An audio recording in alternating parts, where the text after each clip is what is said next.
Hi, in this lesson we're going to look at logical operators and gates. So logical operators let us connect and modify Boolean expressions.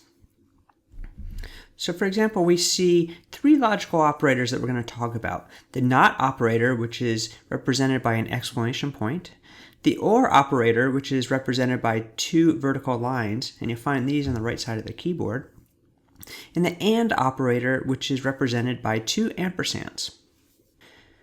Before we get into talking about the specific operators, let's talk a little bit about truth tables. When evaluating expressions, we often make the use of truth tables. A truth table shows each of the variables of the expression and all possible values that can be used by those variables. By expressing them in this format, it can take a complicated problem and make it a little bit easier to see. So let's first talk about the NOT operator. So the NOT operator basically takes every expression and gives it the opposite. So if x is true, then not x is false. And likewise, if x is false, not x is true. The AND operator says that one and the other have to be true in order for the expression to be true. So x has to be true and y has to be true for x and y to be true.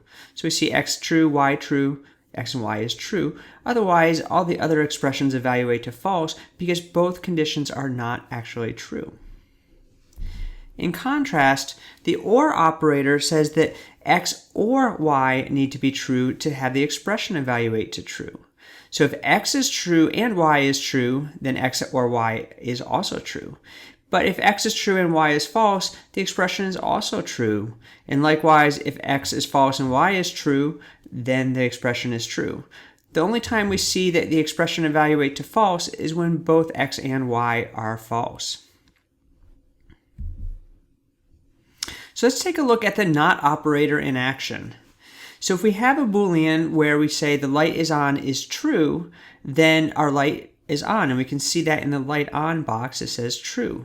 But if we execute a statement that says light on equals not light on, well, it takes that expression and takes us to the opposite of it. And so light on becomes false and our light is false. Let's look at another example. Many cars have seatbelt warning lights that activate if a passenger is present and they're not wearing their seatbelt. We can represent this as a truth table. Notice that we start with a basic condition of being buckled, but our expression is to get a warning light if the passenger is not buckled. So we create a second column to show that not being buckled is being applied to our buckled. Now we're going to focus on these two columns here, the passenger and the not buckled column, because our expression that we're trying to evaluate is passenger and not buckled. The not buckled column gets filled in easily from the buckled because we just take the reverse of it. So to get a warning light, you need to have a passenger and not buckled both to be true. And we see that happens here on that second line. We have passenger true and not buckled is true, and so that triggers our warning light to be true.